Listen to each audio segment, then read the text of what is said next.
about what happened? Crazy. True crime, we online. Come check us out. Tune in, it's about to go down. So we at True crime, based on real life events. Every story has two sides. who's telling the truth, who's telling them lies? Them on me, anybody with eyes, they can see that this the truth that I am speaking. Blood leaking, what's the reason? No remorse for the family. Where's the justice? We need peace. Another plot twist this deep. Got me on the edge of my I wonder what's gonna happen next.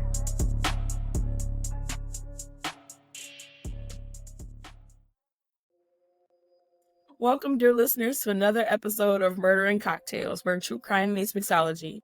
I'm your host, Nicole Metricali, and I'm here with my fabulous co-hosts, Amber Watson and Lachelle Walker. Hi.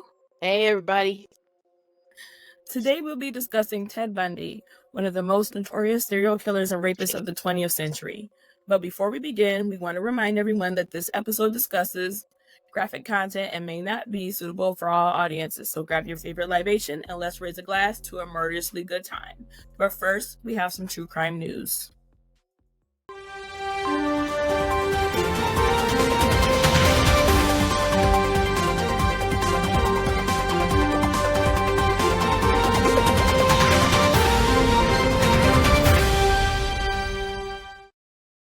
A jury has found Jalen Brazier guilty of second-degree murder and tampering with evidence in the tragic death of his teenage cousin, Zion Foster.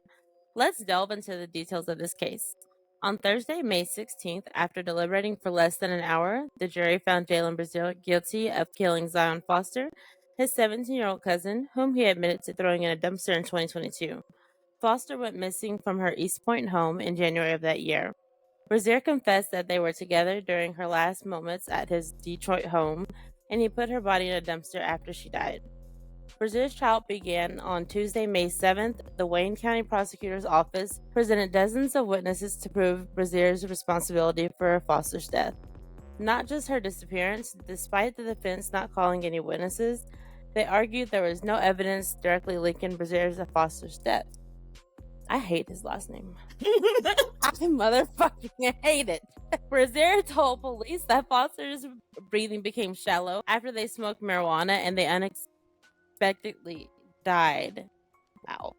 Panicking, he drove her body to a dumpster in Highland Park and left her there. Foster's family reported her missing on January 10, 2022. She was last seen on January 4, 2022, when Brazier picked her up from her East Point home. Police connected Foster's cell phone to Brazier, I don't want to fucking call him that anymore. I'm sorry. Brazier did not have any common sense, obviously. Brazier's a fucking asshole. With For stupid sure. last name. Mm-hmm. That's why Initially- his actions were stupid. Initially, Brazier lied to police, denying any contact with Foster, and even participating in the search for her. Brazier later admitted to smoking marijuana with Foster when she suddenly stopped breathing and died. He panicked and disposed of her body in a dumpster, but insisted he wasn't responsible for her death. Prosecutors questioned if Foster was truly dead when placed in the dumpster. Authorities searched at Lenox Township landfill for weeks in 2022, but called off the search in October without finding her body. Let's pause there. What the fuck? Can we cuss on here? Yeah, we can cuss on here. Where That's you why we been? said no kids allowed. Marijuana? No. It had to have been something else. But then he said like he had took some LSD too. So it's like, okay, So maybe the marijuana was laced? could have been. With venom? Or maybe he killed her. Or Oh, she could have had an allergic There's reaction. more. There's more. There's more. In 2022, Brazier was charged with lying to authorities and accepted a plea deal, resulting in a sentence of 23 months to 4 years in prison. He was released in 2023 after serving 10 months. Despite Foster's body never being found, the Wayne County Prosecutor's Office charged Brazier in June 2023 in connection with her death. Prosecutor Kim Worthy maintained there was enough evidence to proceed. After a preliminary hearing in August 2023, a judge ordered Brazier to stand trial. The jury was selected on May 6, 2024, and the trial... Oh, that was just like smooth ago. Okay. And the trial began the following day. Brazier's attorney, Brian Brown, insists his client is innocent. Brazier admitted to police that he did call 911 when Foster's condition worsened, claiming fearing and panic influenced his poor decisions that night. He's just an asshat. Mm-hmm. Goes with his name. You're right. In court, Brazier expressed his confusion and fears, stating, "I don't know exactly how she passed or what caused her to pass. I just know the minute she was cool, she was fine." What is... She laid back for a minute, and the next thing I know, she was dead. I don't know what caused it. I didn't cause it or anything like that. I reacted stupidly off of fear and you are stupid. Maybe had he been wearing a brassiere, he would have been thinking clearly. Fucking idiot. Judge Kenneth King, upon ordering Brazier to stand trial, referred to him as a sick person. He is a sick bitch. You, Amber. Why? So maybe if he's wearing a brassiere. Hey! What does him wearing a bra have to do with how he's thinking? I need to know this. I don't know. Understand it. I don't know. But I mean, because he's saying his actions, he didn't think clearly. I mean, maybe if he had something tight, and supportive on his head, I don't know. It goes on your chest, though. Well, maybe if he would have put it on his chest, maybe he could have been okay. Bras do not make me think okay. They make me think opposite. Like, I'm ready to take them off. Then poor Nicole over there. But it's supportive. Can you breathe? Most of them are supportive. She can't breathe. And we over here podcasting. Just in case, I want them to see that we was recording and I checked in on her. Oh, hey. I'm still getting over this cold and I still have this cough, but sometimes when I laugh, it makes me go into like this fit, and it's just like, oh my god, let me take this inhaler before I start having a fucking fit, and I can't help Maybe myself. You should loosen your brassiere. I don't have one on. There you go. See? Wear bras on Sundays. One more. Judge Kenneth King, upon ordering Brazier to stand trial, referred to him as a sick person and questioned why he didn't seek help for someone he was supposed to live. Brazier's sentencing is scheduled for June 3rd. We'll continue to follow this case and provide updates as they come. That's all for today's news segment. Stay tuned for more updates, and don't forget to follow us on social media for the latest crime news and discussions. Until next time, stay safe and take care. Hey, when y'all do follow us, though, make sure y'all click follow, like, and subscribe, and also hit that button. That way you can get that bing bong. Hey, they posted. So I was following this case. Okay. And he was actually grooming her. Grooming her for what? Oh, okay. Never mind. Okay, I was like, do I need to say it? No. So my theory is he brought her over. He's like, yeah, we gonna smoke a little weed, and she gonna give me some. And she told him no. And he got mad. And he strangled her to death and then threw her body in the dumpster. They spent thousands and thousands of dollars searching this fucking landfill for this girl. Didn't find shit. And this dude literally looked this girl mama in the face and said, I don't know where she is. Help look for her. His aunt. But the fuck up, his aunts. So like they're cousins by marriage. So not by blood. No. Okay. No. Okay. All right. But nevertheless, y'all family, that's fucked up. True. But not everybody thinks that way. Girl, that's why he's got a fucked up name. He looked like a creep. He looked like he ain't never got none. Like, he looked like he have wet dreams for fun. That's what he looked like. I just want to... We know. This bitch took her knife out. She did. Put it back. I have everything right here. God help us. You never know. You never know. You never know. Nope, you don't. It could be your cousin, motherfuckers. But, so what... This is like has nothing to do with the case, but I generally thought that the prosecutor was a totally different person when I saw her on the news. I was like, who the fuck is this old ass lady? Because her official picture is a glamour shot. And any other time she be looking fucking hit. It's like, what the fuck is going on, Kim? Like, you ain't put on no makeup today. You could fix your wig. Fix the wig, boo. Fix the wig. We need to drop that picture in here so we can have a comparison. Hold on. Can you share your screen with us? I can. Like, this shit is crazy. Nah, where is the glamour shot? So when she was running for re-election, that glamour shot, baby, I was like, and then when I saw her, I said, who the fuck is this old ass lady? If y'all don't know why I just did that, they was making a joke about me looking like somebody that goes on an airline or whatever. So I was strapping my seatbelt in. Okay. Oh Well, they my! don't have shoulder seatbelts. They have lap seatbelts. Oh, yeah. So you got to go this way. There you go. Mm-hmm. And then you got to come down for the mask. There you go, girl. Come on. So this supposed to be her. Huh. What?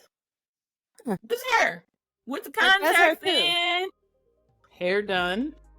Her did. Okay.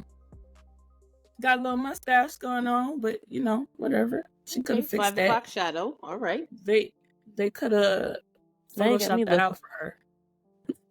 Or she could have waxed it. I don't know. Something. And It's then her. here she go now. Oh. Huh. Right. What in the fuck is going on here, Kim? You should have to update your photo annually. You know what? I can't even talk because my work photo been the same since 2020. I paid good money for that fucking picture. I'm getting my money's worth. But you see what I'm saying?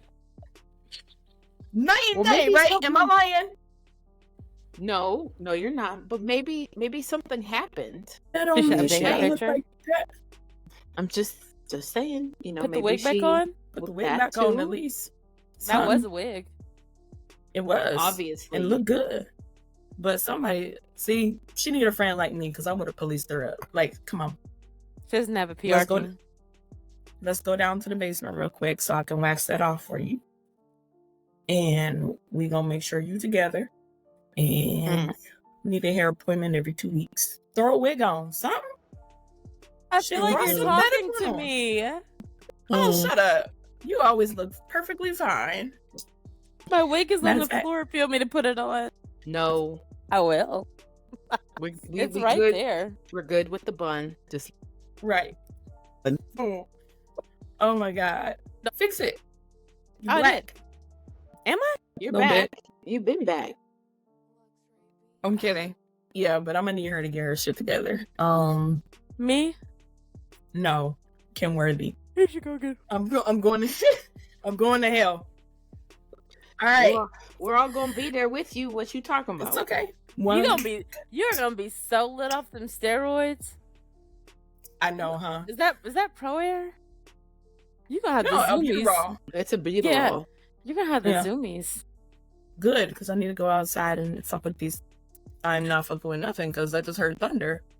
I did too. That's scary. I was supposed to go outside and get the sprinkler heads together, but that ain't happening today. You and Chloe could zoom around the backyard, but never mind.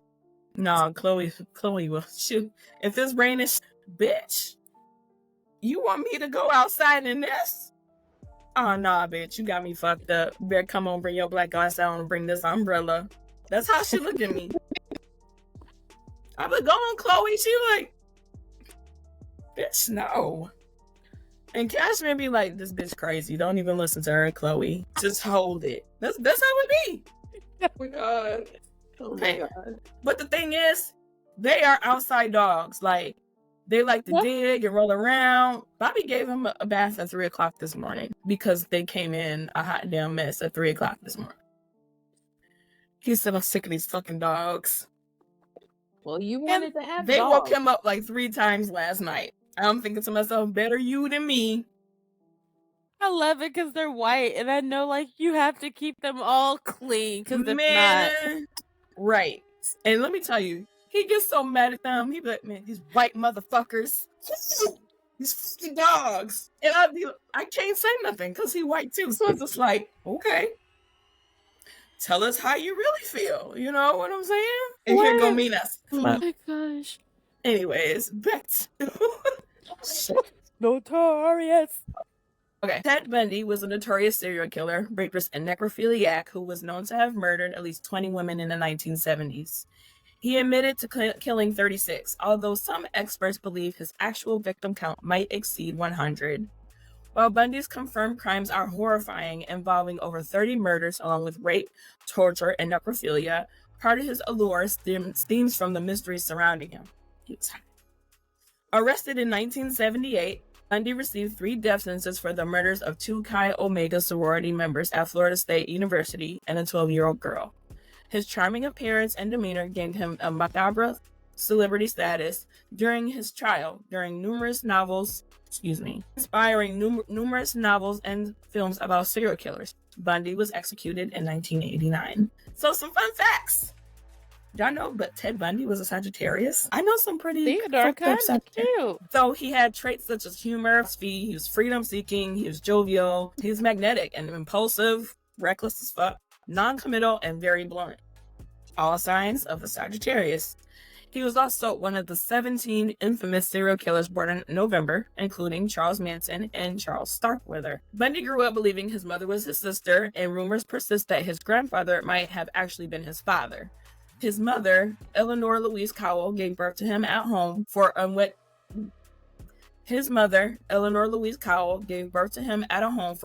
mothers and later brought him to her parents in Philadelphia. Bundy's birth certificate lists his father as unknown, with speculations about his true paternity involving names like Lloyd Marshall and Jack Worthington. Bundy was raised as the adopted son of his grandparents, and he moved with his mother to Tacoma, Washington, where she married Johnny Bundy. Ted resented his stepfather for lack of education and working class status. From a young age, Bundy exhibited a fascination with the macabre, showing usual interest in knives and engaging in disturbing behaviors like picking apart mice and attempting to drown others. I'm not a Bundy. I just have a knife here.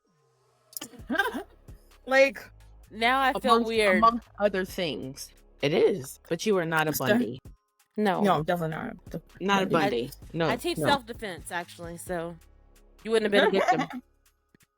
Right. Bundy graduated from the University of Washington with a degree in psychology in 1972 and attended law school in Utah without earning a degree. By the mid-1970s, he had transformed into a more outwardly confident and socially active individual, even receiving a letter of recommendation from the Republican governor of Washington after working on his campaign. Bundy's killings followed a gruesome pattern of rape and beatings. He often lured his victims by pretending to be injured and asking for their help. His murderous activities are believed to have started around 1974, although some experts like criminologist Matt DeLisi argue that Bundy likely began in adolescence and may have had over 100 victims. Bundy often lured his victims to his car by pretending to be injured and asked for their help. Their kindness proved to be their fatal mistake. Wow. That's why I don't even, somebody broke on the side of the road. I pressed on ways, somebody broke down. That's it, and I keep going. That's not my business. Nope. Unless it's somebody I know, I keep it moving. I'm so sorry. I hope you make it, whatever. But nope. I don't even know that many. I don't know them about to break down. Like, they have AAA. Everyone I know has AAA. I actually saw a car on the side of the road when I took a meeting to the emergency room one night. It was like 1 a.m. and the car was like abandoned. Airbags deployed, doors open, hazards on, nobody to be found. Not a soul. I mean, I slowed down a little bit, I rolled down the window to see if like anybody was screaming for help, but I didn't hear nothing. And I called 911 because what I wasn't gonna do is stop. Was stop. No. I ain't have no weapon either, so I definitely wasn't stopping. Nope. That was a sign. That's wild.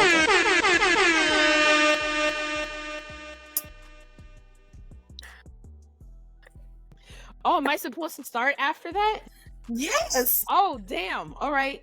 That is the drinking, like, do it again. One more time.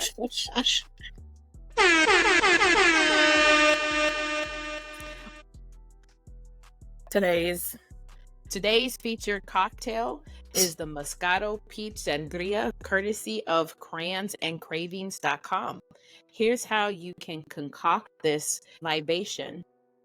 1 bottle of Moscato chilled, 1 cup of peach flavored juice, half a cup of peach schnapps, 1 cup of raspberries. Now, You're gonna add all those ingredients in one big pitcher and stir. And then grab your cup, any favorite cup, pour it and enjoy. Thank you, Amber. I love Ted, You Ted what? Bundy's. What did you say? I love peach. Okay. I like peach. Peach is good. I like Why it if it's peach? not I mean- too strong. Why peach for this? I don't know, but it was good. Mm. I slept good last night. Okay. I was grilling and the drinking and the singing and the dancing. Ooh. And come 10:30, She night was night. TK. I was gone. TK. I drank the whole pitcher. Oh, damn. I mean, you got to think. Bobby doesn't drink, so Oh, it's all up to me. Damn. you're like, I- can't waste this. No, Oh, girl, guess no. I gotta. That's alcohol Yeah. abuse. I was I like, mean, "Ah, you could have shit." just made a smaller pitcher, a Have small you met me? pitcher. I have. I Okay. was just putting it out there. I mean, if I you could know. have, I definitely would have put it in the fucking drink dispenser. Sponsor, so not saying which one. Ted Bundy's most well-known girlfriend, Elizabeth Clover, played a crucial role in his eventual arrest. The two began a 6-year relationship in 1969 after meeting at a Seattle bar. Good year, 69. Hey. For a single mother struggling with alcoholism, described Bundy as warm and loving. However, by 1974, she started suspecting him of being involved in local crimes. Despite odd behaviors, such as keeping a meat cleaver in his desk, Bundy's charm deflected her concerns. First of all, she had to be digmatized. Because ain't no way in hell I'm going to overlook a fucking meat cleaver in your desk. Hello, the year of 69. Absolutely, she was digmatized. I'm sorry. No, I don't have one of those. I was just I'm looking around to make sure I don't have anything even remotely. No. But Mm-mm. remotely No, close to a no. meat cleaver, you do have a knife on your desk. It's just not a meat cleaver. Yeah, it's a knife though. It's Yeah, the fuck, a meat cleaver though? I don't know. Okay. So he had another girlfriend, right? And he was in love with her. I mean, it's hot and heavy. Oh, And 69 too? a girl, I don't know when they met, but she broke up with him. And that fucked him up. Mm-hmm. And then a couple of years later, after he got himself together and, he actually had more to offer, they started dating again. And he ghosted this bitch. or did Girl, she I was go dead. him? Nah, he ghosted her ass, and she was calling. Why don't you call me anymore? And He was like, yeah, I'm not fucking with you no more. Okay, was like, so he was damn. like, payback's a bitch. Okay, That's how, got it. that's how men are all the time though. They're still like that today. You know. February 1970, abducted and murdered Linda Ann Healy, a 21-year-old University of Washington student known for giving the weekday ski report on the radio.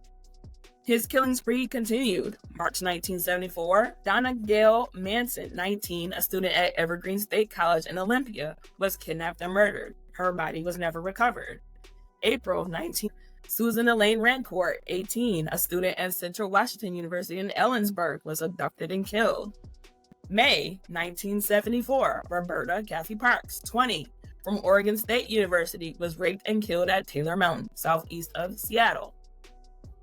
June 1974, Brenda Carol Ball, 22, from Buren of south of Seattle, was abducted. Her skull was later found at Taylor Mountain. Bundy also kidnapped and killed Georgianne Hawkins, 18, from the University District of Seattle. Yeah, No, he was there's more. busy. You'd think his dick would fall off or something, like, damn. July 1974, Bundy abducted Janice Ann Ott and Denise Naslund, 19, from Lake Shamanish. Their remains were found near Issaquah, Washington in September 1974. Melissa Smith, 17, from Midvale, Utah, was abducted, raped, and strangled. Her body was found a week later in October 1974. October 31st, 1974. Laura Ann Aim, Ooh. 17, from Lehi, Utah, was kidnapped, raped, and murdered. Her remains were found on Thanksgiving Day. November 8th, Damn. 1974. Bundy attempted to abduct Carol Durant, 18, at the Fashion Place Mall in Murray, Utah, posing as a police officer. Later that day, he kidnapped Deborah Jean Kent, 17, whose body was never found.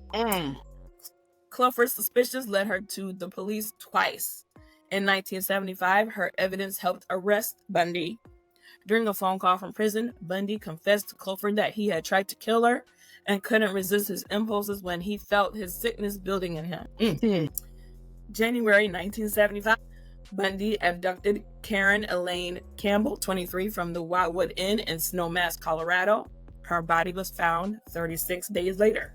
March 1st, the remains of Healy, Rancourt, Parks, and Ball were found on Taylor Mountain. Seems like that was his That's spot. two relatives. Wait, Rancourt, I heard that name before.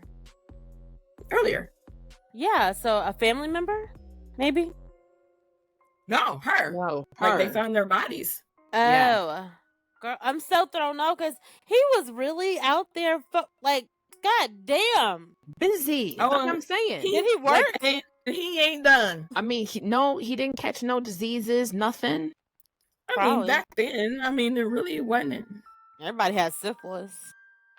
I mean, but you like, these young ladies, and I just, and you're raping them. Like, seriously, you had to have caught something, and if you had it, you was giving it.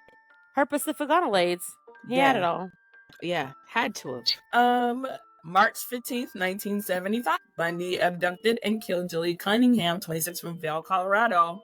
Her body was never found. I actually know somebody that lives in Vail right now. That's great. April 1995, Bundy killed Denise Lynn Oliverson, 24, from Grand Junction, Colorado. Her body was never recovered. May 1975, Bundy kidnapped and drowned Lynette Dawn Culver, 12, in a bathtub. What? Wait, 12 years old? 12. Oh. So he's getting younger. Or is what the fuck? Victims. And that's that's not the only 12-year-old.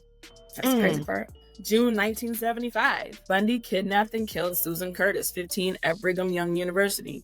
Her body was never found.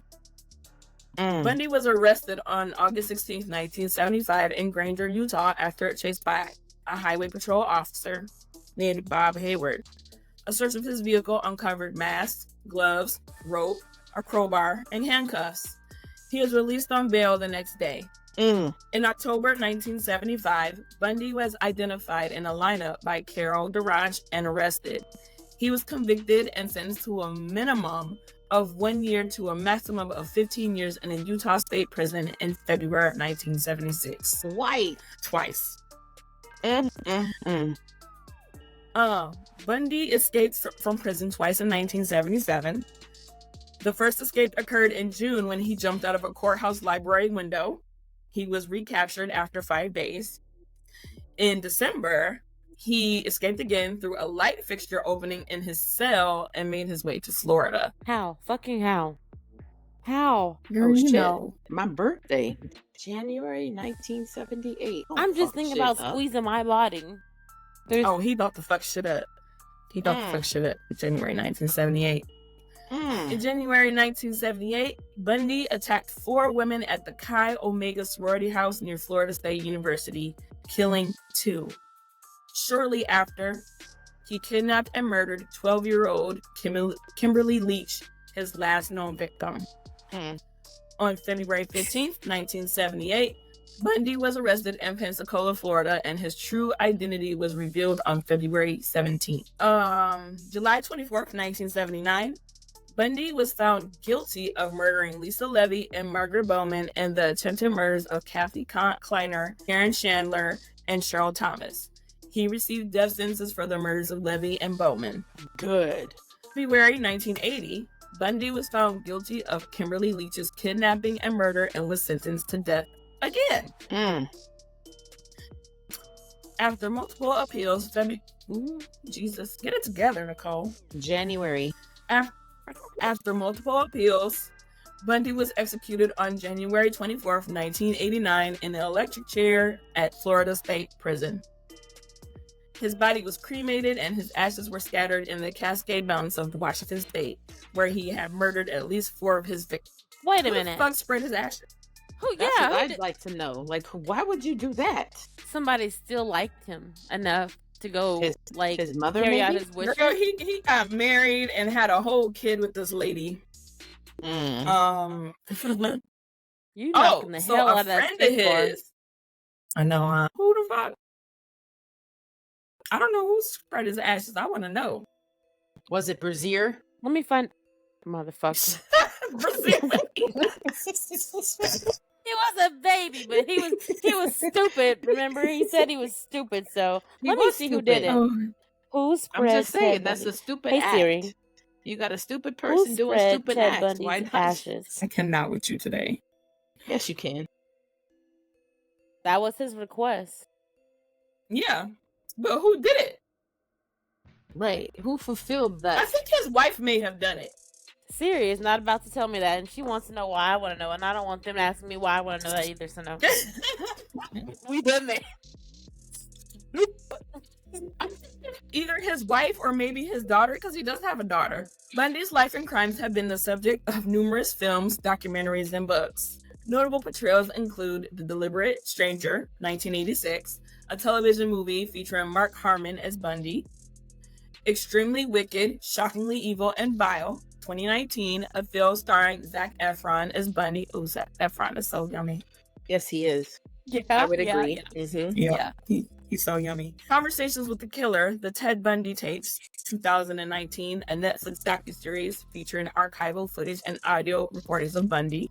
Books about Bundy include The Stranger Beside Me by Anne Rule, a detailed account by Bundy's former co-worker, The Phantom Prince, My Life with Ted Bundy by Elizabeth Clover, a memoir by Bundy's ex-girlfriend, I Survived Ted Bundy by Rhonda Stabley, a survivor's account of her attack by Bundy. Defending the Devil by Polly Nelson, a memoir by Bundy's last lawyer. Bundy's story remains a chilling reminder of the evil that can hide behind a facade of normalcy, continuing to fascinate and horrify the public. As we reach the end of this chilling episode of Marin Cocktails, we want to thank you, our fantastic listeners, for joining us on this dark and mysterious journey. Your enthusiasm for true crime and mixology makes each episode truly special. But before we wrap up, don't forget to follow us on your favorite podcast platform to stay updated on our latest concoctions of crime and cocktails. And of course, share the love by leaving a review. Your feedback keeps the spirits high and the stories flowing.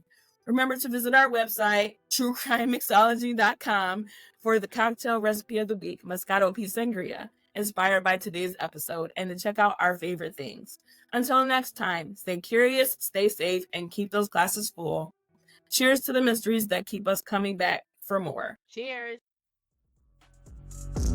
Ooh, that show was good. I can't wait for the next one to come out.